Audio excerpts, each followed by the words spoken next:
सत्वर पाव मला भवानी आई रोडगा वाहीन तुला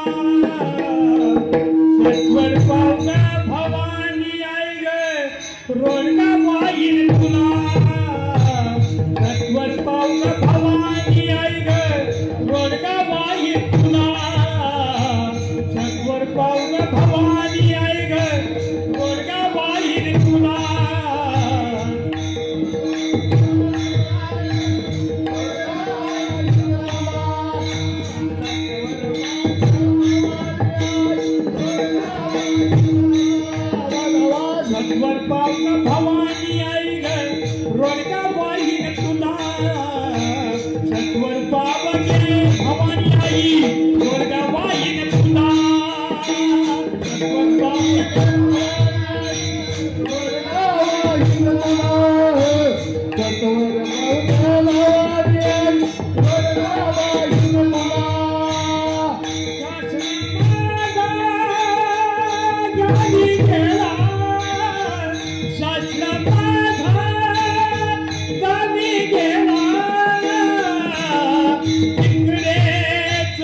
कपी बंजाला तिकडे कपी बंजाला सासरा माझा गावीला सत्वर पावगे मला तुला सत्वर पावग मला भवानी आई गोरगाबाई तुला सत्वर पावगे मला भवानी आई गोरगाबाई तुला सासरा माझा गावी गेला सासरा माझा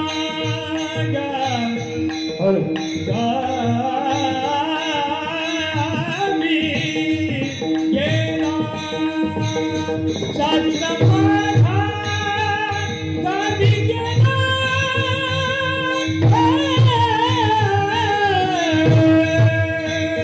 सासरा माझा गावी गेला तिकडेच कपी बंजाला तिकडेच कपी बंजाला सत्वर पावगे मला भवानी आई गोरगाबाई तुला सत्वर पावग मला भवानी आई गोरगाबाई तुला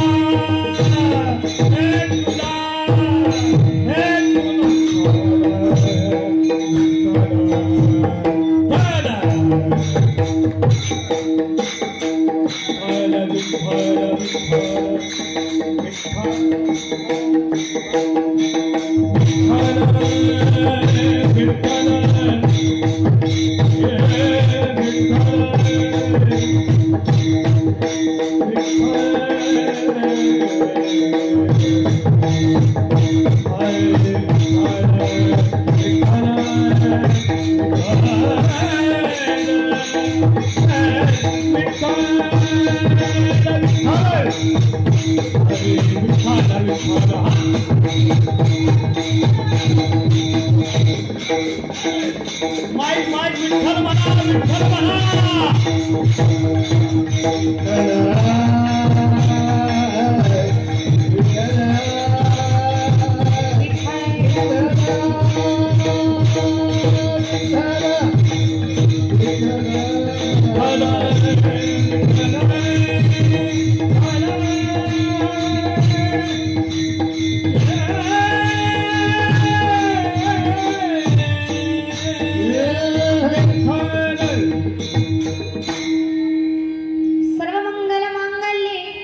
शिवे सर्वार्थ साधिके शरण्ये त्र्यंबके गौरी नारायणी नमोस्तुते।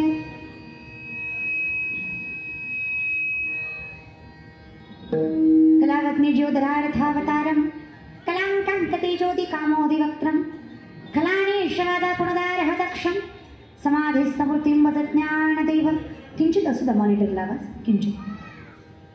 प्रस्तुत प्रसंगी कीर्तन रूपी सेवेसाठी घेतलेला भंग अखिलकोट ब्रह्मांड चालक निर्गुण निराकार परमात्म्याचं स्वरूप सगुण साकार समर्थ जगासमोर मांडणारे निष्ठावंत नामभक्त शांती ब्रह्मनाथ बाबा यांचा भारुड प्रकरणातील अभंग सगळ्यासाठी निवडलाय। मोकळा करा आवाज, मगाच्या सारखाच पण आवाज कमी, असा जरा घुमतो विठ्ठला।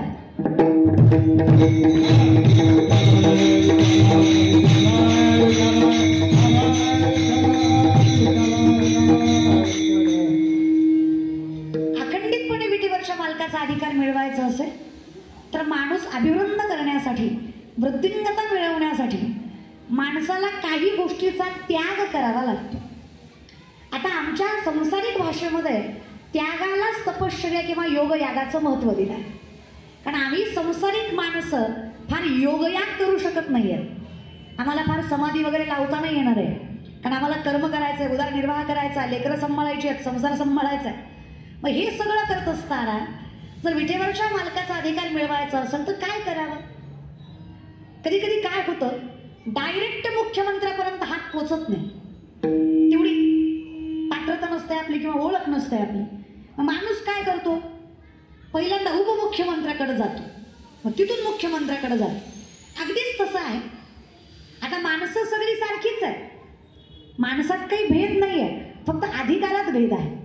अगदी तसं आई भवानी काय, शाकंभरी माता काय, आई तुळजाभवानी काय, रेणुका माता काय, सप्तशृंगी काय, आणि कोल्हापूरची अंबाबाई काय, विटेवरचा पांडुरंग काय, आळंदीतले ज्ञानोबा काय, देहूतले तुकोबा काय, जेजुरीतले खंडोबा काय, आणि शिंगणापुरातले शिव काय, सगळं एकच आहे. सोपं सांगते मी तुम्हाला. तुम्ही बसलाय, मी उभी आहे. भेद आहे की व्यवस्था आहे? भेद आहे का व्यवस्था आहे? माय तुम्हाला दरवेळेस सांगायचं का बोलत जा म्हणून? बोलत जा माय, बोलत जा. भेद आहे का व्यवस्था आहे? व्यवस्था, मॅनेजमेंट आहे. तुम्हाला मी दिसावं, मला तुम्ही दिसावं म्हणून केलेली ही व्यवस्था आहे. मी मोठी किंवा कोणी लहान कोणी मोठं असं काही नाही आहे. अगदी तसं आहे. भगवंताने विविध रूपामध्ये घेतलेले अवतार ही भगवंताने भक्त कल्याणासाठी केलेली व्यवस्था आहे. भेद, शिव मोठा, खंडोबा मोठा, ज्योतिबा मोठा, भैरोबा मोठा, याच्या भानगडीत पडू नका. देवी ही मोठी, ती मोठी का ती मोठी असल्या कनिष्ठ बुद्धिमत्तेत गुंतू नका. खरं तर काय झालं माहिती आहे का, कधी कधी लोकांच्या बुद्धिमत्तेची कीव येते मला. कीव, किती अल्प विचाराची लोक. स्वतःचं अस्तित्व मोठं करण्यासाठी आजकालची माणसं देवांवर आणि संतांवरही बोट उचलायला मागे पुढे बघत नाही. राम असाच का, कृष्ण तसाच का, शिव असाच का, देवी अशीच का, मग ज्ञानोबाचं तसंच का, मग खरंच तुकोबा वैकुंठाला गेलेच का, मग खरंच ज्ञानोबांची भिंत चाललीच का, मग नाताच्या घरी खरंच देवानं चंदन उगाळलंच का. अरे आपली तेवढी लायकीच नाहीये रे. आहे का आपली तेवढी पात्रता आपण देवाविषयी बोलण्याला? बरं, ज्याच्यामुळे अस्तित्व आहे त्याच्यावर तुम्ही जर बोट उचलताय तर विचार करा, याच्यापेक्षा मोठं पाप काय असू शकतं? ज्याच्यामुळे आपला अधिकार आहे, आयुष्य आहे, आपण त्यालाच नाकारतोय, त्यालाच दोष देतोय. मानवले आपण तर लय देवानं माझं वाटोळं केलं. देवाला तेवढाच धंदा आहे, दुसरं काय नाही का? म्हणजे कारभार सांभाळायचा का आपलं वाटोळं झालेलंच बघायचं ते. कधीच परमात्मा कोणाचं वाटोळं करत, ही मराठी भाषेत सांगते. थोडा मोकळच द्या आवाज मगाच्यासारखा. हे जरा खेचायला लागलाय आवाज. विठाला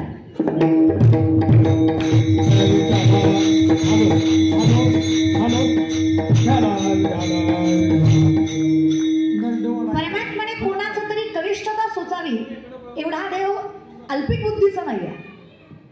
मग माणसं म्हणतात, जर देव कोणाचं चांगलंही करत नाही, देव कोणाचं वाईटही करत नाही, एवढी मोठा अट्टहास, एवढी मोठी तपश्चर्या, एवढा मोठा त्याग कशासाठी? एवढा शाकंभरी महोत्सव भरवायचा, माणसं गोळा करायची, पावत्या फडवून कीर्तनं करायची, एवढा अट्टहासच कशाला? जर देव चांगलंही करत नाही, वाटोळही करत नाही, मग एवढे सुंदर मंदिरं, एवढे गोड देवाची पूजा, हे करायचं कशाला? लक्षात ठेवा, आपण देवाचं नामचिंतन देवासाठी करत नाही, स्वतःसाठी करतोय. आपण का आई भवानीला मानायचं? आपण का विठ्ठलाला मानायचं? आपण का संतांच्या आचरणावर चालायचं? हे कायम लक्षात ठेवा. आपली जी मराठी भाषा आहे ही कंपनाने निर्मिती झालेली आहे. आपल्या भाषेमध्ये फार ताकद आहे. आपले मराठी शब्द म्हणजे आपल्या शरीरामध्ये दर मिनिटाला लाखो नवीन पेशी निर्माण होतात. सायंटिफिकली सांगते मी तुम्हाला. आणि ज्यावेळेस त्या पेशी निर्माण होतात त्यावेळेस जुना पेशी मारून त्या आपल्या शरीरामध्ये उत्तेजित ऊर्जा निर्माण करतात. आणि त्याच पेशींच्या आधारे आपल्या रक्तवाहिनी, आपल्या हृदयाचे ठोके, आपल्या शरीराची चालना चालू असते. आणि म्हणूनच विठ्ठल, कृष्ण, शिव अशी नावं घेतली ना, ज्या काही पेशी निर्मित झाल्यात, ज्या काही पेशी उत्तेजित झाल्यात, त्या पेशी सुरळीत काम करतात. किंवा ज्या प्रमाणामध्ये जर लाखभर होत असेल तर नामचिंतनाने ते 1.5-2 लाखाच्या पद्धतीने चालतं.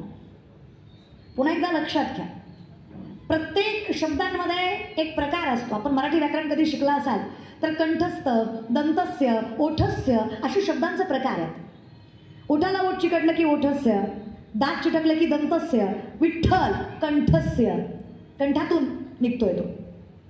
मग देवाचं नाव काय करतं? देवाचं नाव तुमच्या जगण्याचं बळ वाढवतं, तुम्हाला निरोगी ठेवतं. एखाद्या हार्ट अटॅक आलेल्या माणसासमोर जर तुम्ही कंटिन्युअसली विठ्ठलाचा नामघोष ठेवलात, रामाचा, शिवाचा नामघोष ठेवलात, तर तो व्यक्ती आहे त्याच्यापेक्षा 10 पटीने जास्त आयुष्य जगतो. आणि सिद्ध झालंय, हे मोठ्या मोठ्या लॅबमध्ये सिद्ध झालंय. It is proof. पण काय झालं ना दादा, आम्हाला देव का नाकारायचा आहे? तर आम्हाला आमचं अस्तित्व मोठं करायचं. आणि आम्ही शिकली सवरलेली माणसं तर लय खतरनाक. एखाद्याला म्हणलं ना, अरे काय रे, काय त्या विट्यामध्ये शाकंबरी महोत्सव भरतो, हां सगळ्या समाजाची माणसं एकत्रित येतात, कीर्तन सोहळा ठेवतात, भजनं करतात, तिकडे पाय जात नाही का तुझा? तो सहज म्हणतो माय स्केड्यूल आर बिझी, माझं स्केड्यूल जरा बिझी आहे.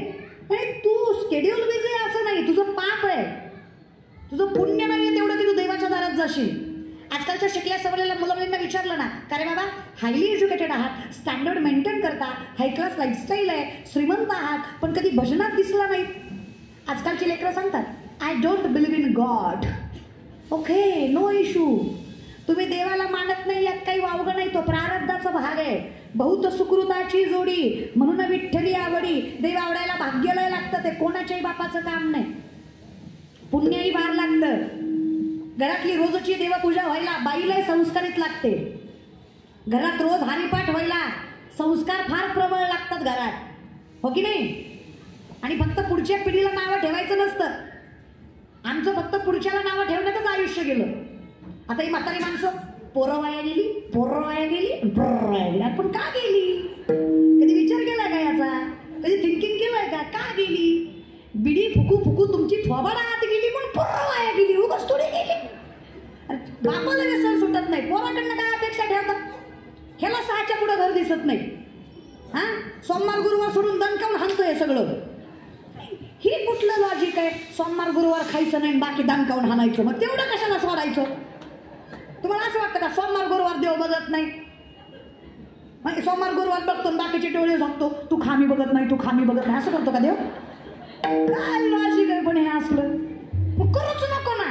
ते थोडंफार घाबरायचं काय असलं परमार्थ जमत नाही बघा. करायचं तर निष्ठेने करा. काही काही लोकांचा अजून एक नवीन ट्रेंड झाला. काही माणसं म्हणतात ताई आपण खात नाही पीत नाही, पण आपण माळेचा दिखावा करत नाही, आपली मनाची माळ आहे. आता मनाची कसली असती? म्हणजे आम्ही मूर्ख, आम्ही वर्ण घालतो ती. एक तुळशीची माळ हा कपाळाचा गंध जर मी विठेवरच्या मालकाचं लेकरू आहे याचं उदाहरण जगासमोर मांडत असेल, आणि करा ना विचार, माय जिच्या घरात दारात तुळस आहे, अगं घरापेक्षा सुंदर तुळस असावी. घर झोपडी असेल ना तर त्या झोपडीला वृंदावन बनवायची ताकद त्या तुळशीत आहे. राक्षस जरी आला ना दारात आणि त्याला तुळशी वृंदावनाकडे बघितलं ना, त्याच्या मनातले सुद्धा वाईट विचार उंबऱ्यातच पडावे, आणि तो राक्षस सुद्धा संतांचे विचार घेऊन आपल्या उंबऱ्याच्या पलीकडे येऊन आपला ज्ञान देऊन जावा एवढी ताकद त्या दारातल्या तुळशीत असते. पण चला सोपं सांगा मला, रात्री बेरात्री प्रवास करता तुम्ही, मी माझं सांगते. मी जर रात्री बेरात्री प्रवास करायला लागले, कधी कधी मॅपही धोका, कधी कधी म्हणण्यापेक्षा देतोच मॅप बी धोका देतो महाराज. मग आपलं तोंड काम करायचं, आपण विचारायचं कुठून कसं काय. पण रात्री माणसं सापडत, रात्री 1:30-2ला जर आम्हाला एखादा वारकरी दिसला, आम्ही विश्वासाने विचारतो बाबा हा रस्ता कुठं जातो? पण त्याच ठिकाणी जर आम्हाला पिदाडा भेटला, विचारचाल का आम्ही? हिथंच मुकाम, पण पिदाड्याला विचारायचं नको, तू कुठल्या खड्ड्यात घाली याचा भरोसा नाही ना. पण मालकरी बघितला की आम्हाला वाटतं 1:30-2ला जरी दिसला तरी भजन करून आला असेल, बिचारा घरी चालला असेल, गळ्यात माळ आहे, कपाळाला गंध आहे, आपलं वाटुळं करणार. पिदाडा मुद्दाम दुसऱ्या गावाचा रस्ता सांगत. ही लक्षात घ्या, आपल्या राहणीमानाकडे बघून जर एखाद्याचं आपल्याविषयी मत बदलत असेल तर काय हरकत आहे कपाळाला गंध लावायला? काय हरकत आहे? आपल्याकडे बघून जर एखाद्याला आपल्याविषयी विश्वास वाटत असेल तर ते परमात्म्याचं स्वरूपच घेऊ, कारण कोणीही कोणावर विश्वास ठेवत, मग काय हरकत काय? हां, पण मी म्हणलं ना आमचं शिक्षण जरा जास्त झालंय. अरे पण कोणाला नाकारताय? कुठल्या बेसिसवर नाकारताय? अहम वैश्वानरो भूत्वा प्राणिनाम देहम आश्रित प्राणा बाणसमयुक्त पच्चमिन्नम चतुर्विधम. चालवणं बोलवणं सोडा अर्जुना, सूक्ष्मता लक्षात घे. तुझं अन्न पचवणारा सुद्धा मीच आहे. तुझ्या जठरामध्ये अग्नी जी आहे ना, तो ही आई भगवती आहे. जी कुंडलिनी शक्ती आहे ना, ती ही आई भगवती आहे. शरीरामध्ये जी कुंडलिनी शक्ती जी आपली ऊर्जा उत्तेजित करते, ती ताकद म्हणजे आई भवानी आहे. कुठल्या देवाला नाकारतोयस तू?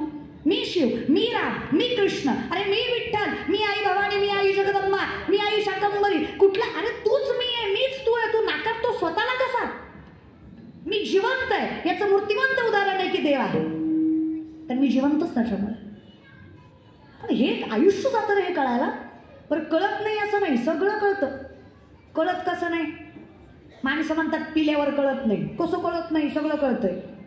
आता मार मार मारतं बायकोला रात्री, सकाळी म्हणतं नव्हती ग मारायची. पिल्यावर कळत नाही. एवढंच बरं कळत नाही. हात बघून घ्यायचं बरं कळतो. आता काय करायचं? माय पिला ना, टोपल्यावर शेळीच्या लेंड्या समोर नेऊन ठेवायच्या त्याच्या. त्याला म्हणायचं काळं मनुक आहे, ताकद वाढती, गोड लागतात, खा. कळत नाही त्याला. खाईल का? अगं किती बाटल्या टाकलेल्या असू दे, तेवढ्या धुंदीत पण येईल. याडाय का लेंड्या आहेत ना त्या, कळतंय त्याला. तसलं तर लय कळतं त्याला. कळत कसं नाही? आणि हे डोक्यातलं काढून टाकाय, गोळ्या औषधाने इंजेक्शननं दारू सुटती काही नाही. आईच्या दारात सांगते, अशी इंजेक्शननं दारू सुटली असती ना माय, तर महाराष्ट्रातल्या माय मावल्यांनी मंगळसूत्र ऐकलं असतं, पण इंजेक्शन आणलं असतं. झोपीतच दिलं असतं. घी कडू घे घे घे जानवारा घे, जिंदगीचं वाटोळं केलं माझ्या, की घरादारात किंमत नाही मला, घे. आयुष्यभर दिलं असतं. लेख म्हणून सांगा, दिलं असतं की नाही का मान? त्याचं काय जातं? कुटुंबाचा नायनाट होतो दादा. कशाला रे? मग मला सांगा, लोक विचारतात मला, ताई हे पाप पुण्य म्हणजे काय हो? मी तुम्हाला एका वाक्यात सांगते की हो दादा, स्वतःचं चांगलं कळत नाही याच्यापेक्षा मोठं पाप काय असू शकतं? सांगा ना तुम्ही मला. स्वतःचं चांगलं कळत नाही याच्यापेक्षा मोठं पाप काय असू शकतं? आणि कळूनही ते वळत नाही याच्यापेक्षा मोठं दुर्दैव काय असू शकतं? कळत नाही असं नाही हो, पण माऊली म्हणतात, विवेकाते बोलवी संतोषाशी चाड लावी, पैसेची तरी हिंडवी दाही दिशा. विवेकी माणसाला अविवेकी बनवतं, संतोषाला चाड लावतं, बसल्या जागी फिरवतं ते मन आहे. आणि या मनापासून निर्माण झाला तो म्हणजे सासरा. लक्षात घ्या, आपण आई बाबांकडे मागणं मागतोय, आयुष्यातलं जे काही वाईट आहे त्या बाजूला काढ आणि माझ्या एकट्या तुझ्या स्वरूपाने संसार करायला लाव. मी संसारिक आहे ग माय, खूप त्रास आहे मला. संसारिक सासरवाशिनबाई म्हणलं की त्रास. माय मावल्या, सासर म्हणजे सामर्थ्याने बंधन आणि माहेर म्हणजे स्वातंत्र्य. सासरी 6 वाजेपर्यंतच्या पुढं काटा गेला की म्हातारी लगेच म्हणती, मला तर पटलीच नव्हती, ह्यालाच लई पटली होती, ह्यानंच करून आणली, मी तर नगच म्हणलं होतं. होय, आता काय आता झाले, आता विषय संपला महाराज, है की नाही? आता तेच तुम्ही 9 वाजेपर्यंत जरी माहेरी झोपलात तरी तुमची माय म्हणते, जाऊ दे माय, झोपू दे लेकराला, असं मी सासरवाडीत लय तर असे हिथं तरी झोपू दे सुखाने. हे बघा, व्यक्तिमत्व तेच आहे, स्वभावात बदल आहे, अगदी तसं आहे. परमार्थ हे माहेर आहे आणि तुम्ही जे जगताय ते सासर आहे. आणि विठेवरचा मालक बाप आहे, विठेवरची मालकीन माय आहे. हे ज्याला समजलं ना, ज्याला कळलं, जाऊ देवाची या गावा, देव देईल विसावा देवा, सांगू सुख दुःख देव निवारील भूक. सांगावं त्याला रे माय. संकट प्रत्येकाच्या वाट्याला असतात मायबापावर. काय समाजाने वाईट बोलायचं बोलावं, काय पाय खेचायचे खेचावे, किती वाईट चिंतायचंय चिंतावं. जोपर्यंत पांडुरंग परमात्म्याचा हात मस्तकावर आहे, विश्वास ठेवा, जी लोक अपमान करतायत तीच लोक एक दिवस सन्मान केल्याशिवाय राहणार नाही. तो दिवसही उजडेल, फक्त विश्वास त्याच्यावर आहे. आणि टाळ्या वाजू वाटलं तर वाजवीच जावी टाकेल. हा, वाजवायच्या, त्याला काही GST वगैरे नाही, वाजवायच्या टाळ्या. आपल्या मोकळ्या आहेत अजून टाळ्या तरी. मी माणसं ॲटिट्यूडने बसतात, वाजवत नाही टाळ्या. त्यांना महाराजाची जिरवायची असते. ती कीर्तनाला मित्राला म्हणणार, लय पोरगी बोंबलत होती, लय ज्ञान शिकवित होती, आपल्याला याड्यात काढीत होती. आपण ऐकत होतो पण प्रतिसाद देत नसतो, नुसता बसलो होतो. ॲटिट्यूड लोक अवघडच बघा आपलं दादा. नका तसं करत जाऊ. एक काम करा, कीर्तन झाल्यावर माझ्या पाकिटातलं थोडं थोडं देत तुम्हाला. हां, कसं बघ त्यातलं विटुकू टुकू. असं मी तुम्हाला सवय लागली 1.5 महिन्यापासून. घेतल्याशिवाय बोलत नाही तुम्ही, घेता दोन्ही कोण, बोलत कुणाचंच नाही तुम्ही. म्हणून या विषयाकडे बोलायचं नाही आपण. तुम्ही तर हे बघा, हे माहेर आहे तुमचं, हे कुठलं आहे? माहेर आहे. ती आई एखाद्या वेळेस कर्माच्या साह्याने साथ सोडेल तरी, पण ही माय साथ सोडत. माहेर आहे का माय? आणि माहेरात स्वातंत्र्य आहे. आनंद व्यक्त करा. हसू वाटलं मोठ्यानं हसा, शेजारचीच्या कानठळ्या बसल्या तरी चालेल, पण हसा. असंही आपल्याला फारसं हसायला भेटत, असंही सगळ्याच्या तालावर नाचू नाचू जीव चाललाय आपला. हसा, मरू द्या, जाऊ द्या, आहे की नाही? हे कर ते कर, हिथं बस तिथं बस, ही खाती कटाळा मरू दे, हसत जा, आपलं मन मोकळं. हिथं तरी हसायचं. अगं नाचू वाटलं हिथं, असं बी नवऱ्याच्या तालावर नाचू नाचू जिंदगी गेली आपली. पण किती बी केलं तरी नवरा म्हणतो, काय करते का तू? ह्याला दाखवलं पाहिजे एके दिवशी काय करते. तुम्ही एक काम करा, एके दिवशी लेकरं बाळ सगळी याच्या डोक्यावर टाकून निघून जा. 4 दिवसानं म्हणला पाहिजे पाया पडतो भाई तुझ्या. करतात हो दादा, लय करतात. तुम्ही वाईट नाही, तुम्ही बी लय गोड आहे, तसा काही विषय नाही. नाही मला जायचंय अजून माहेरी महाराष्ट्र. गोड आहे तुम्ही, तसं काही विषय नाही. आपलं करतात हो बायका लय. तुम्ही लय गोड आहे ना विट्याच्या बाया, तुम्ही तर लय गोड आहे. आयुष्यात लय गोड आहे तुम्ही. तुमचं तोंड सोडलं ना लय गोड आहे का तुम्ही. तेवढं एकच फॉल्ट आहे आपल्या, आणि तेवढं एकाच फॉल्टमुळं आपलं वाटलं आहे. लय खुश होऊ नका, तुम्ही गुणाचे नाही. हे बोलते त्याचं कारणच तुम्ही आहे. नवरा असा असावा क्षण बायकोला कधी कुठली मागायची गरज पडू देऊ नये, आणि बायको अशी असावी परिस्थिती कुठलीही असली तरी तिने नवऱ्याची साथ सोडू नये. असा जोडा असल्यावर काय लागतं संसाराला. मी नाही सांगत, शास्त्र सांगतं. घरातल्या बाईला नाती सांभाळता आली पाहिजे आणि घरातल्या पुरुषाला नीती सांभाळता आली पाहिजे. ज्या बाईला नाती सांभाळता आली त्या बाईच्या घराचा वैकुंठ झाल्याशिवाय राहत नाही, आणि ज्या पुरुषाला व्यापारामध्ये नीती सांभाळता आली त्याचा व्यापार पंढरपुरा इतका फुलल्याशिवाय राहत नाही. एवढी ताकद दोघातही आहे. वाणी रसवती यस्य यस्य श्रमवती क्रिया, कष्टानेच कमवा. यस्य श्रमवती क्रिया लक्ष्मी दानवती यस्य सफलम तस्य जीविता. काय धर्मशास्त्र गोड आहे ना आपलं. आम्ही कधी शास्त्राने चाललोच नाही या विषयाकडे. ताकद आहे बायको, काही लागत नाही रे बायकोला, काही नाही. लय सहन करतात बायका. सासूनं बोलावं, सासऱ्यानं बोलावं, जावेनं बोलावं, नंदेनं हिंडवावं, जगानं त्रास द्यावा. पण खरं सांगते, फक्त नवऱ्यानं म्हणावं सोबतही मी तुझ्या. बाई सगळी संकट एका पायावर सहन करते, फक्त नवरा साथ देणारा आणि विश्वास ठेवणारा पाहिजे. वाजवीचा पाया, वाजवीचा केव्हा तरी आमच्यासाठी वाजवीचा दिसते बस. अरे हो रे बाबा, मी कशाला खोटं बोलू. पण मी काही माझ्या मनचं सांगतेय का. ज्ञानोबराय सांगतात ज्ञानेश्वरीमध्ये, जरी सख्याचा जिव्हाळा बाय सासरवासच आहे. प्रेम नवऱ्याचं भेटलं की बाई सगळं सहन करते, हे माझ्या ज्ञानोबरायांचं वचन आहे. माझं जगद्गुरु तुकोबाराय सांगतात, तुका म्हणे सोपे आहे सर्वाहुनी, शहाणा तो धनी घेतो येथे, मालक शहाणा पाहिजे. आता पुन्हा एकदा नीट ऐका. जसं संसारात मालक शहाणा लागतो ना, तसा परमार्थातही मालकच शहाणा लागतो. विठेवरच्या मालकासारख्या मालकाचा आशीर्वाद मिळतो तेव्हा या खालच्यांनी किती त्रास दिला तरी वाईट वाटत. कारण असं असतं, जोपर्यंत त्याचा हात मस्तकावर आहे तोपर्यंत प्रत्येक दुःख सुखात बदलायची ताकद माझ्या नामचिंतनात आहे. लोकांनी किती त्रास द्यावा, मी फक्त तुझ्यावर विश्वास ठेवून तुझं नाव घ्यावं, सामर्थ्याने त्या लोकांची तोंडं आपोआप बंद होणार आहे. हे लक्षात ठेवा. आणि माय ताकद आहे तुमच्या आयुष्यात. जसा खरंच आहे, संसारात कोण चांगला लागतो माय? संसारात विट्याच्या माय मावल्या, संसारात कोण चांगला लागतो म्हणजे संसार सुखाचा होतो? अगं माझं झालं नाही म्हणून तुम्हाला विचारते, माझं पेटल्यावर तुम्हाला कशाला विचारते? येईल माझी मला अक्कल, पिटूस तर सांगा. आईला माझ्यावर घेतल्यावर लय खसखस पेटली तुमची. हा खरं आहे, खरंच आहे. तुम्हाला एक्सपिरियन्स आहे का माय? तुम्हाला अनुभव आहे. खसखस पेटणं म्हणतात आमच्याकडे. विषयाकडे या. ताकद आहे दादा, लय ताकद आहे माय तुमच्यात, लय ताकद. इतकी ताकद आहे ना, तुम्ही सगळं सहन करता माय, पण संसारावरची निष्ठा सोडत नाही. खूप ताकद आहे तुमची. आजही कौतुक वाटतं मला माझ्या आईचं. आजही माझी माय साबण संपल्यावर फेकत नाही. जुन्या साबणाची चिपडी नव्या साबणाला लावती का तर तेवढेच एक आंघोळ होईल. डोकं आहे का माहितीला मॅनेज. हे तुम्ही MA वगैरे करताना काही करायची गरज नाही. हे मॅनेजमेंट कोर्स वगैरे एकदा आईकडे नीट निरखून बघा. तुमची आई जी मॅनेजमेंट करते ना, तुम्ही किती मास्टर ऑफ डिग्री घेतली ना मॅनेजमेंटची, तुम्हाला तेवढं जमणार.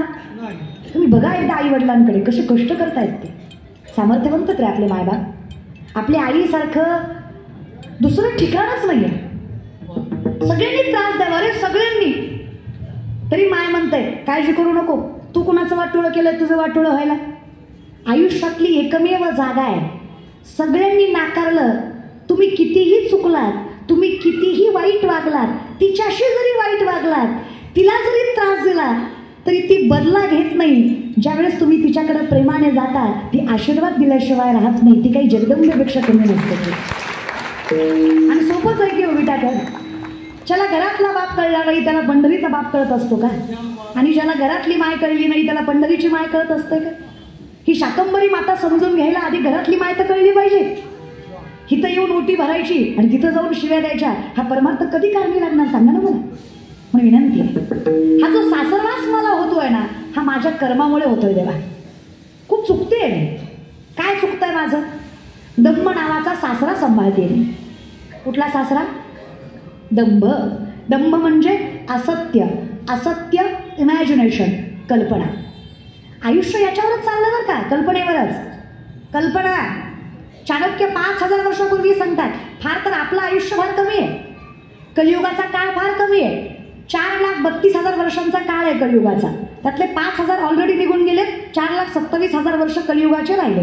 याच्या पाठीमागचा विचार केला तर त्रेतायुग 12 लाख वर्षाचं होतं, द्वापारयुग 8 लाख वर्षाचं होतं आणि हे कमी झालं. त्याचं कारण आहे, त्रेतायुगामध्ये हत्तीच्या सोंडेनं तूप ओतून यज्ञ केला जायचा.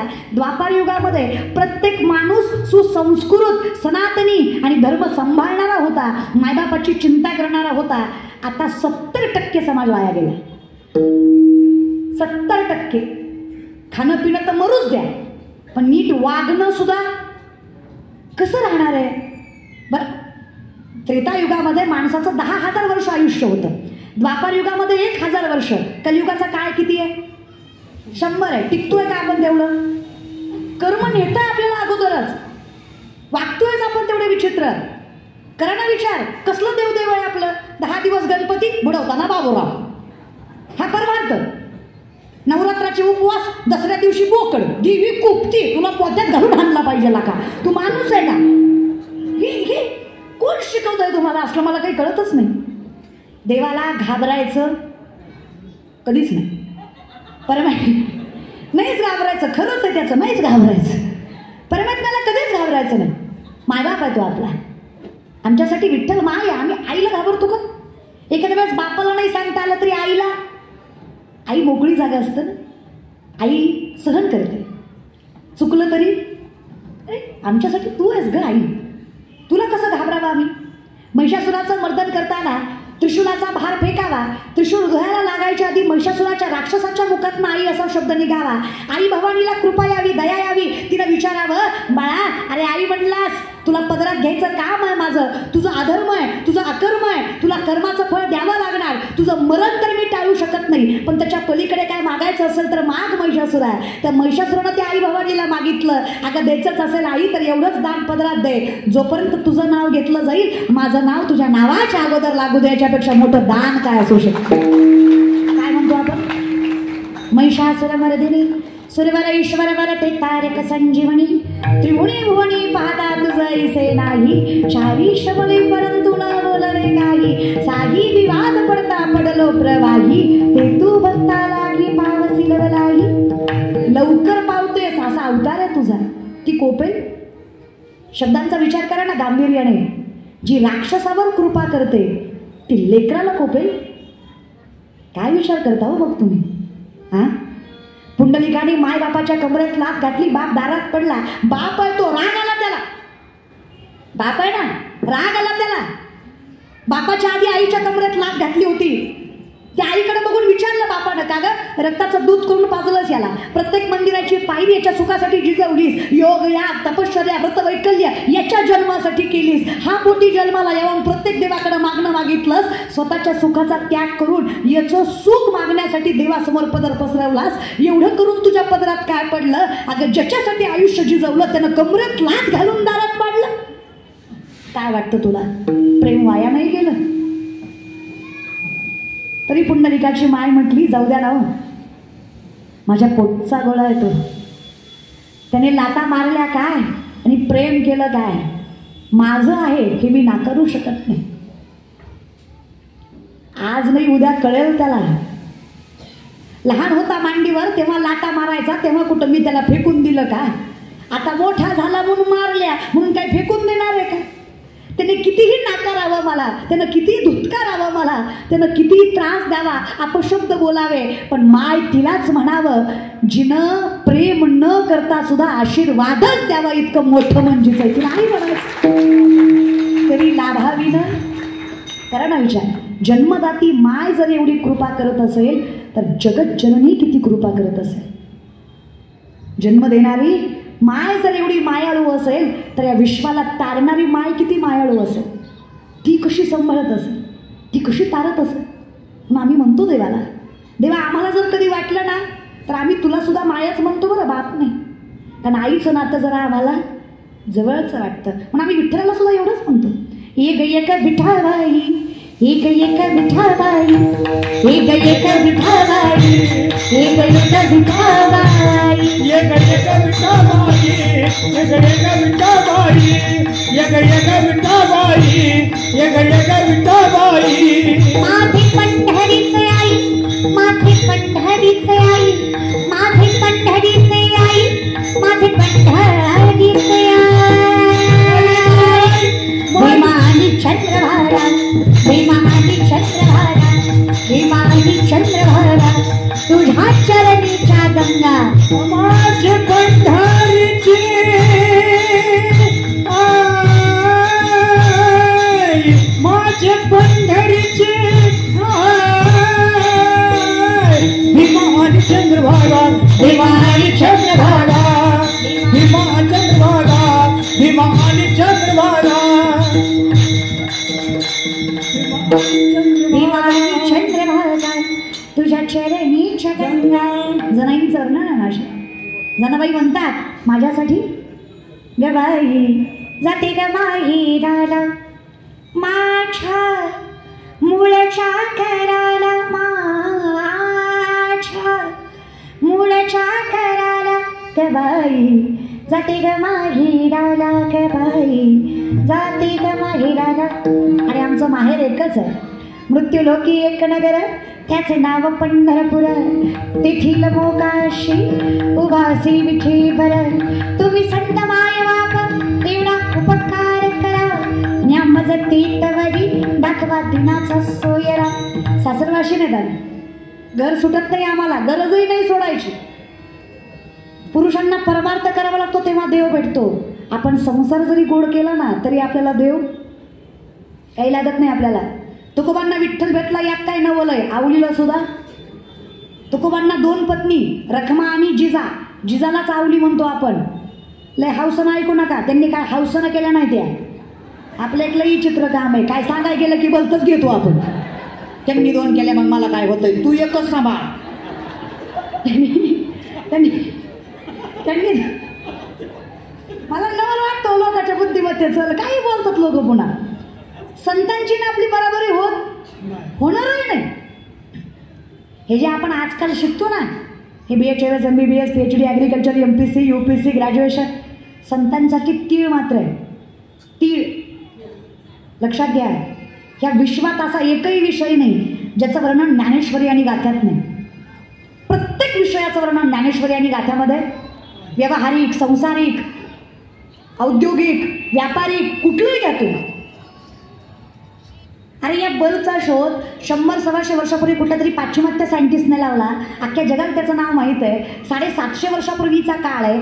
16 वर्षाचे ज्ञानेश्वर माऊली ज्ञानेश्वरीमध्ये सांगतात, उदकाचे आवेशे प्रकटले तेज लखलखीत दिसे, तर या विजू माझे असे सलील काही. उदक म्हणजे पाणी, आवेश म्हणजे प्रेशर. पाण्याच्या प्रेशरनं वीज निर्मिती होणार. हे 16 वर्षाच्या ज्ञानेश्वर माऊलींनी 750 वर्षापूर्वी ज्ञानेश्वरीमध्ये सांगितलं. It is science, it is spirituality. ही आध्यात्मिकता आहे. चाचूचेनी सांडसे खंडीचे पै पाणी राजहंसे, तुझं ज्ञान विज्ञान तैसे वाटून देऊ. आम्ही तुम्हाला सांगू खरं काय आणि खोटं काय, पण आमच्या मागं इतका मोठा सासरा लागला, खऱ्याचं खोटं आणि खोट्याचं खरं झालं. दंभ नावाचा सासरा आहे. अहो किती विचित्र तो. आपल्या कलियुगात 4 माणसं एकच खोटं बोलली की खोटं सुद्धा खरं होतं. खरं आहे का खोटं आहे? खरं आहे. क्वांटिटीला किंमत आहे, क्वालिटीला नाही. तुम्हाला सोपं उदाहरण देते. कुठल्या धर्मग्रंथात लिहिलं होतं दिवाळीत मोतीच साबण वापरायचा? कुणी लिहिलं कोणी होतं? ज्ञानेश्वरीची ओवी आहे, वेदाची रुच आहे, गाथ्यातलं प्रमाण आहे. काय न्यायशास्त्र, धर्मशास्त्र, भाषाशास्त्र यातला कुठला श्लोक आहे का? तरी सुद्धा 90% महाराष्ट्र दिवाळीच्या किराण्यासोबत मोती साबण आणतो. महाराज असू नाही तर आमदार असू, व्यापारी असू नाही तर शेतकरी असू, मोती मात्र घरी येतोच, आणतोच. कारण त्यांना मी लहानपणापासून ऐकलं, उठा उठा दिवाळी आली, मोठी सणाची वेळ झाली. दिवाळी आता आहे रे. त्रेतायुगापासून आलेली दिवाळी रामाचा अधिकार प्राप्त करण्यासाठी, रामाच्या आगमनासाठी आम्ही दिवाळी करतो. ती दिवाळी आम्ही आता मोती साबणानं साजरी करू का? कुठं लिहिलं होतं नाही मोती लावला तर नरकात जाशील? हा, बिकॉज ऑफ ॲडव्हर्टाइजमेंट. प्रचार प्रसार याला म्हणायचं दंभ. सगळ्यांनी स्वीकारलं म्हणून आम्ही सुद्धा स्वीकारतो. त्याच्या पाठीमागे पडताळणी करत देवाचं आमचं तसंच झालंय. आमच्याकडे देव सुद्धा प्रचारावर आहे. दरवर्षी एक नवीन देव ट्रेंडिंगमध्ये येतो. काय म्हणणं आहे तुमचं? आणि ज्या देवाला ट्रेंडिंगमध्ये आणलं जातं त्या देवाला गर्दी जास्त. म्हणजे देव मोठी करणारे सुद्धा या जन्मात माणसंच आहेत. आजकाल माणसं देवाला मोठी करतात, देव माणसाला नाही आहे. लय अवघड झालं आमचं. भाव, शुद्ध अंतकरण, पवित्र मन असला काही विषयच राहिला नाही आहे. सोने नाणे, मोठे मोठे अभिषेक याचा विषय आहे. VIP पॅटर्न खूप झालं रे आता. पण खरं सांगू काय, जेव्हा पांडुरंग परमात्म्याच्या दारात जाता ना तेव्हा देव तुमची प्रसिद्धी, तुमचा पैसा, तुमचा अधिकार बघत नाही. देव तुमचं अंतकरण बघतो.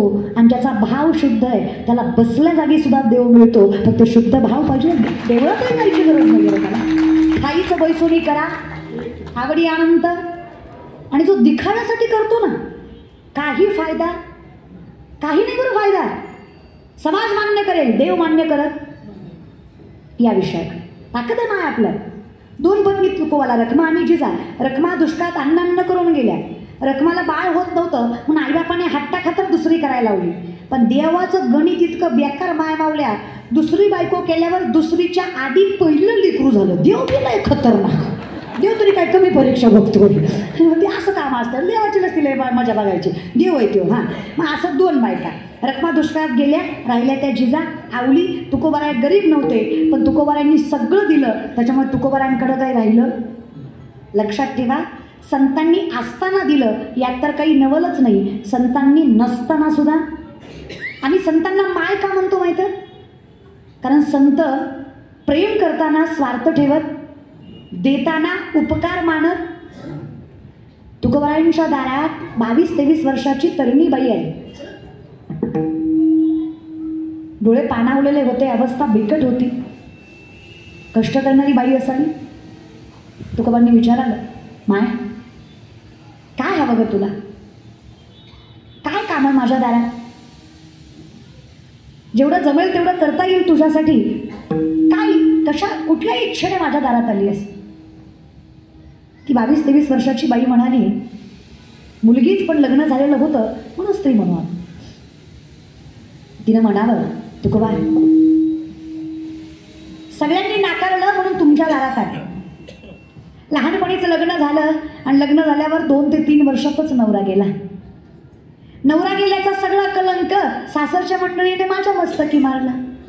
मीच करंट्या पायाची, मीच अलक्ष्मी, मीच पालत्या पायाची, माझ्यामुळेच नवरा गेला. इतकं वाईट बोलल्यानंतर घरात राहावंसं वाटलं नाही. वर्षाचं लेकरू हातात होतं ते हातात घेऊन स्वाभिमानासाठी घर सोडलं. माहेरी तरी कसं जावं? ज्या बापानं कष्टासायासाने लग्न लावून दिलं त्याच्या दारात पडून त्याच्या डोक्यावर ओझं कसं बनावं? मग मी एकटी नाही, माझ्या पाठीमागं 2-3 बहिणी, त्यांचं लग्न मी अशी दारात येऊन पडल्यावर कोण करेल या विचारानं पाठीमागं माऊल आलं. आयुष्यभर कष्ट केलं. आज घर सोडून 3-4 वर्ष झाली, लेकरू मोठं केलं. पण शपथ घेऊन सांगते परमात्म्याची, कधी चुकीच्या मार्गाने गेले नाही आणि नवऱ्याशिवाय कधी सत्व कोणाला हरण करू दिलं नाही. पातिव्रात्य सांभाळलं, संस्कृती सांभाळली आणि देवावर विश्वास ठेवत इथपर्यंत आले. आज तुमच्या दारात यायचं कारण एवढंच होतं, तुकोबा फार थकले, फार दमले. कोणासमोर तरी सांगायचं होतं दुःख, कुणाला तरी मांडून सांगायचं होतं. आईबापासमोर सांगावं एवढी ताकद नाही आणि बाकी सांगायला कोणी शिल्लक राहिलं. मरण्याचाही फार वेळा विचार आला, पण लेकराकडं बघून पावलं थांबली. विचार केला, आपण मेलो तर याला कोण सांभाळणार? आणि याची वाईट झालेली अवस्था वरून बघितली तर तोही त्रास, तोही दाह मला सहन होणार. आई आहे ना मी शेवटी, त्याच्यासाठी जगले. पण कसं आहे ना तुकोबा, बाईच्या पोटाची भूक कुणाला दिसत नाही, पण बाईच्या अंगावरची साडी फाटलेली असेल की सगळी जण नजर भरून बघतात. बाईची अवस्था कुणाला दिसत नाही, पण बाईच्या शरीराचा भाग मात्र सगळे नजर भरून बघतात. वाईट याचंच वाटतं, लेकराकडे बघता बघता कधी स्वतःकडे बघायचा वेळ भेटला नाही, अंगावरची साडी जीर्ण झाली हे लोकांच्या नजरेमुळं जाणवलं, नाही तर आजपर्यंत कधी साडीचाही विचार आला नाही.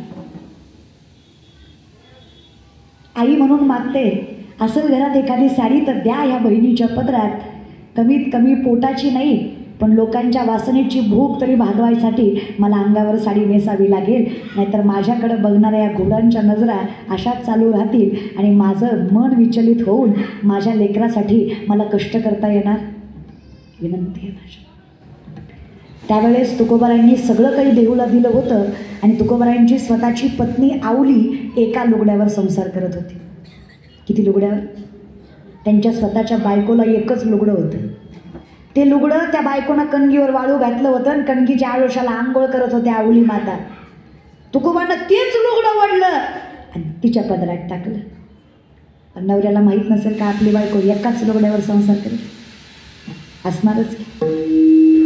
त्यांनी हाही विचार केला नाही की आता माझी बायको काय नेसून बाहेर येईल, पण त्यांनी हा विचार केला की जी दारात उभी आहे तिला गरज आहे, स्वतःचा संसार उघड्यावर पडला तरी चालेल पण पुढच्याचं सामर्थ्याने रक्षण करायची ताकद ज्यांच्यात आहे, आम्ही त्या संतांना माय म्हणतो कारण त्यांचं हृदय तेवढं विशाल. त्यांनी स्वतःचा संसार उघड्यावर टाकला पण तिचा संसार झाकला, तिला साडी दिली. आशांचा आशीर्वाद मिळाला तर काय कमी आम्हाला. प्रत्येक सासरवास आम्ही हसत हसत सहन करू ना, होऊ द्या ना काय त्रास व्हायचा. अशी माणसं पाठीशी असते काय लागतं. मग ती तुकोबारायची बायको आवली, लय निष्ठावंत, लय जागीरदाराची पोरगी माय, लय जागीरदाराची. तिच्या बापाच्या घरी 3600 एकर ऊस होता आणि विट्यात नव्हता, पुण्यात होता. पुण्याची ती पुण्याचं सासर आहे तुकोबारायचं. गुळवे सावकाराची पोरगी तुकोबारायची बायको आवली. 1425 माणसं एका दिवशीच्या हाताखाली कामाला. ती नवऱ्याच्या घरी मिठासोबत भाकरी खायची. काय मोठं मन असेल त्या बाईचं. हां, लेकरं सांभाळायची. 4-4 दिवस तुकोबा सापडत नाही, भजनात रंगायचे. 4-4 दिवस हुडकायचे. पण तुकोबाला भाकरी दिल्याशिवाय कधी भाकरी खात जवळ नवरा जेवत नाही, जेवत 4-4 दिवस. एके दिवशी असंच तुकोबाला भाकरी द्यायला चालली, पायात काटा मोडला तिच्या. शेतकरी ना तुम्ही? थोडेफार बसतले, थोडेफार शेतकरी आहेत का? बसतले थोडेफार शेतकरी आहेत का? तू 2-4 आमचे भाऊ आहेत, बाकीचे विचारते मला सारखा. शेतकरी थोडेफार. तर शेती माहीत तर आहे का? To be a proud farmer. शेतकरी आहात याचा कायम स्वाभिमान बाळगा. आयुष्याचा जुगार खेळून मातीमधनं सोनं पिकवायची ताकद जी अवलादीत आहे ना, त्याला शेतकऱ्याची अवलाद म्हणायची. कौतुकानं सांगायचं शेतकरी आहे. ते कोणालाही जमत नाही, सोपं नाही शेतकरी असायचं. अरे जेवढा जीव शेतकऱ्याचा पोटच्या लेकरावर असतो तेवढा जीव गोठ्यातल्या बैलावर सुद्धा. जो जनावरात माणसातही फरक करत नाही त्याला कसं मोठं, कसा देव राखणार नाही त्याचं एवढं मोठं मन म्हणलं. अरे त्याला बायकोच दुखायल्यावर वाईट वाटत नाही, पण शेताला पाणी नाही दिल्यावर वाईट वाटत. एवढा जीव त्याचा मातीवर असतो. कसं मोठं शेतकरी आहे तुम्ही. बरं शेतकऱ्याच्या पायात काटा मोडला. बरं सोपं सांगा ना, आर्मीत भरती होणारी पोरं सामान्य कुटुंबातली का जागीरदाराची? सामान्य कुटुंबातली. जागीरदाराची आर्मीत भरती होत नाही, कचकच कांद्याला जाते. कळलं त्यालाच कळलं. त्यांची एवढी पात्रता नसते ती देशासाठी विषयासाठी मारायची. हां चल. वारकरी संप्रदाय पेलवणारी मुलं सामान्य कुटुंबातली का जागीरदाराची? सामान्य कुटुंबातली. वृद्धाश्रमात मायबाप शेतकऱ्याचे का जागीरदाराचे? जागीरदाराचे. ती कुत्र्याचं नाक पुसतो बापाला लाथा घालतो. इतके चांगले उच्च शिक्षित लोक हो की नाही. मायबाप कळत नाही यांना कसं करायचं, अवघड आहे या विषयात. मग कौतुक आहे. सामान्यत आम्ही बाबा फार श्रीमंतही नाही आणि फार गरीबही नाही, मिडल क्लास माणसं पण या विषयाकडे. चला मग शेतकऱ्याच्या पायात काटा मोडला, काही नवल आहे मोडतोच. शेतकऱ्याच्या पायात काटा मोडला. शेतकरी काटा बघायला पाण्यानं पाय स्वच्छ करतो नाही, घरी असतं ना जरा. मग शेतकरी काटा कसा बघतो? लाजू नका, सगळे थुकाच लावतात. इथे काही हायजीन मेंटेन करायचं नसते, थुकाच लावायचं असतं. बरं, एका थुक्यात काटा दिसतो तो काय सॉक्स घालून नांगत होतो, थुक्यात काटा दिसाय 2-4 वेळा तरी लावायला लागतो.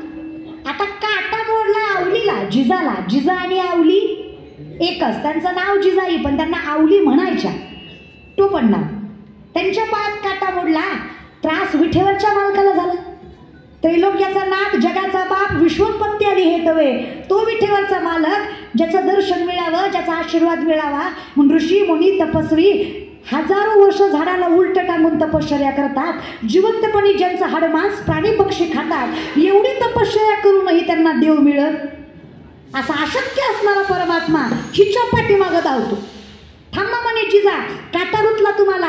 विठ्ठला, कळतंय किंवा आम्हाला, पण कसं सांगू तुम्हाला, माझ्या पायातल्या काट्यापेक्षा माझ्या नवऱ्याच्या पोटाची भूक जास्त बोचते मला. आधी ती भागवते, मग येते दर्शनाला. विठ्ठलापेक्षा जास्त महत्त्व नवऱ्याला दिलं. विठ्ठल जागेवर थांबला. मला अशी बाई भेटायला मला नशीब लागेल ना दादा.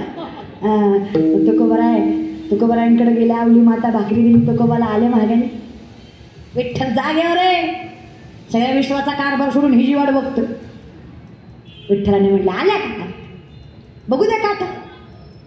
त्या मालकानं अवजाचं दर्शन घ्यायला आम्ही 27-28 दिवस चालतो, 48-49 तास लाईनीत उभा राहतो, तरी मी पुजारी दर्शन घेत नाही, उचलू फेकतात.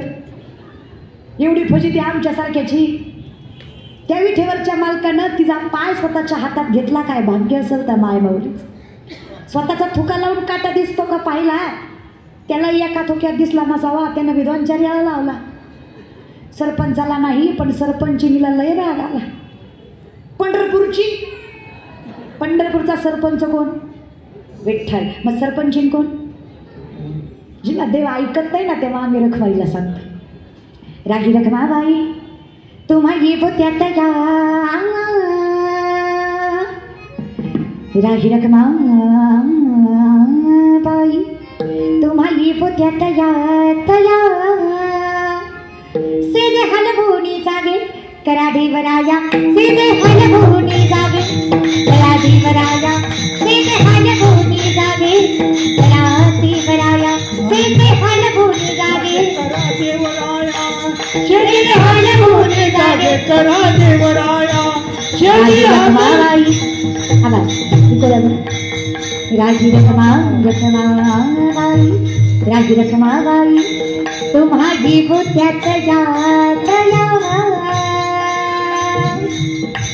सीधे हलवूनी जागे करा देवराया, सीधे हलवूनी जागे करा देवराया, सीधे हलवूनी जागे करा देवराया, सीधे हलवूनी जागे करा देवराया, सीधे हलवूनी जागे करा देवराया. अरे काय पाय लक्ष्मीचे हाती, तिसी यावे काकुलती, वेगळ्या नावात हरी मज दिनाचे बुद्धरी. अरे काय रे माय तुमचा, रागाला रखमाईला. नवरा असा वागायला लागला, राग येणार नाही का? रखमाई म्हणली, का हो विठ्ठला, मुंगीच्या पायातल्या पैंजनातल्या घुंगराचा आवाज ऐकू येतो तुम्हाला? हा, एवढा अधिकार तुमचा. विश्व तुमच्या इशाऱ्यावर चालतं, चंद्र सूर्य तुमच्या नजरेनं चालतात, एवढा अधिकार तुमचा. अर्धा तास झालं थुका लावताय, काट दिसना होय तुम्हाला. एवढं तुम्हालाही कळतं की माय बाबा हो, देवाला काटा बघायला थुका लावायची गरज आहे? गरज आहे? मग का हो वाटतं असं विठ्ठला? काय वाटतं रखमा तुम्हाला? काटा रुतवणारेही आम्हीच आहे आणि काटा काढणारेही आम्हीच आहे. आमच्या तुकोबाची अर्धांगिनी आहेत त्या. तुळशीपत्र ठेवलं तुकोबानं संसारावर. भगवंताच्या नावापुढं कधी बायको लेकराचा विचार केला नाही, तरी सुद्धा जिनं तुकोबाची साथ सोडली नाही. नवऱ्याची साथ न भेटता जिनं संसार सोन्यासारखा केला, तिच्या पायाची धूळ माझ्या मुखाला लागावी म्हणून एवढा अट्टहास केला नाही तर काय गरज आहे सांग बरं मला. करावी काय ताकद असते एका बाईत. संसार सांभाळलं, विठेवरच्या मालकाने काटा काढला. जिजाऊचा काटा विठ्ठलानं काढला. गेलात कधी आजही देऊत भंडारी डोंगरावर तर तुम्हाला जिजाऊचं मंदिर दिसेल. विठ्ठलाने काटा काढलेली जागा आहे तिथे. करा विचार, जिजाऊचा काटा विठ्ठलानं काढला. विटाकर, तुमचा आमचा काटा लोकांनीच काढला. आपलं घरानं काही देवापर्यंत गेलंच नाही. पण आम्ही कधी देवाला सांगितलं? आम्ही कल्पनेतच आहे. आमचा सासरा एवढा विचित्र आहे, आम्हाला देवापर्यंत पोचू देत. चला विचित्र. आम्ही अजून आम्हाला असं वाटतं लोकच भलं करतात. देव माझं भलं मीच केलं या कल्पनेनं देव आम्हाला स्वीकारू दिला. आमचा अहंकार एवढा नडला की आम्हाला देवापर्यंत पोचता आलं. कोण सांभाळत रे? ते जुनं भजन आहे बघा. लेकरांची सेवा केली सत्वाई. थोडासा ऐकू तर. लेकरांची सेवा केली सत्वाई. कसा पांग फेडू कसा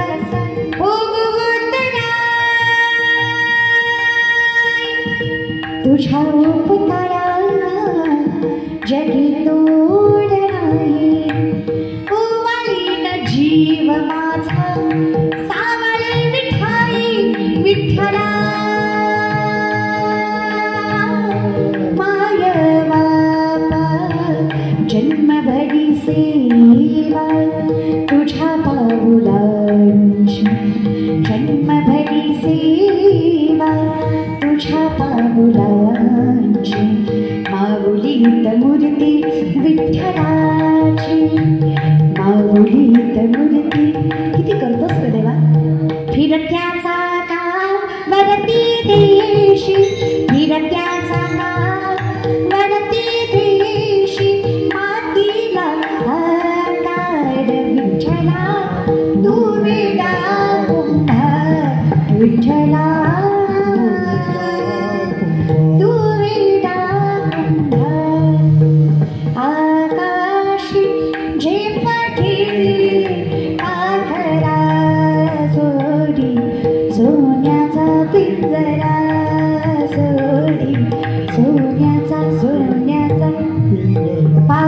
चालती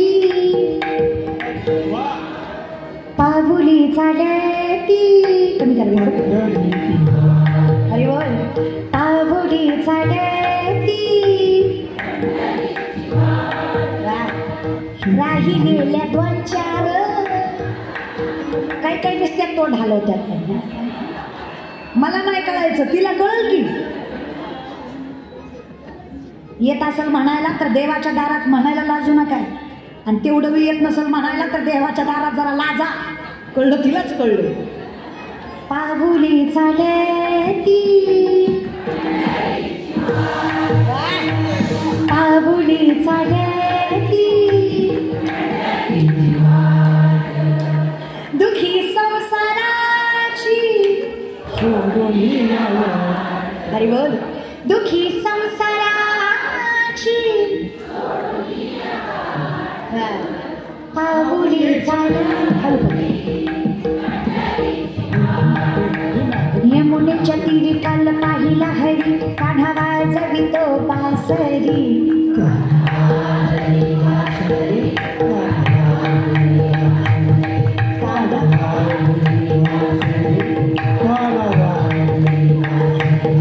राधे चल माझ्या गावाला जाऊ.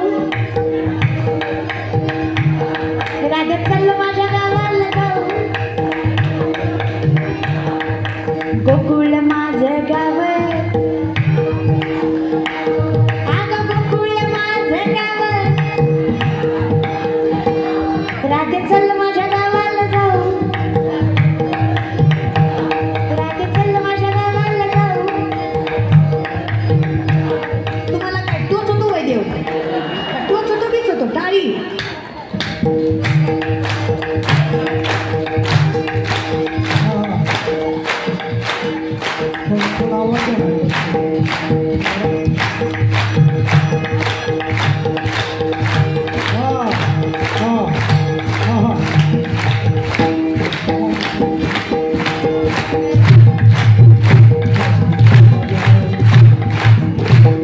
प्रत्येकाच्या मुखात देवाचं नाव यायला पाहिजे.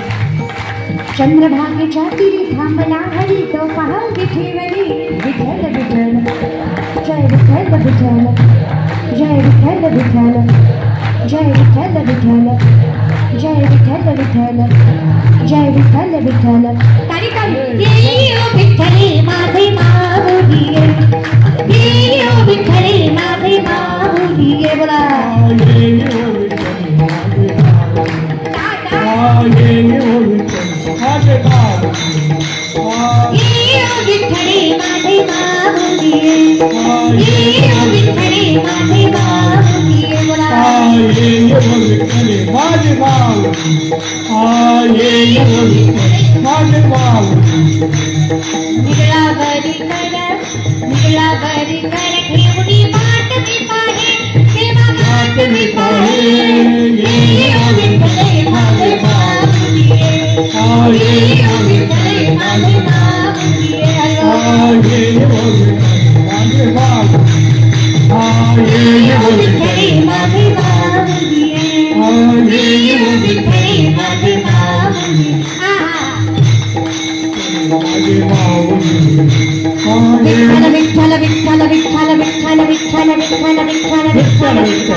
विठ्ठल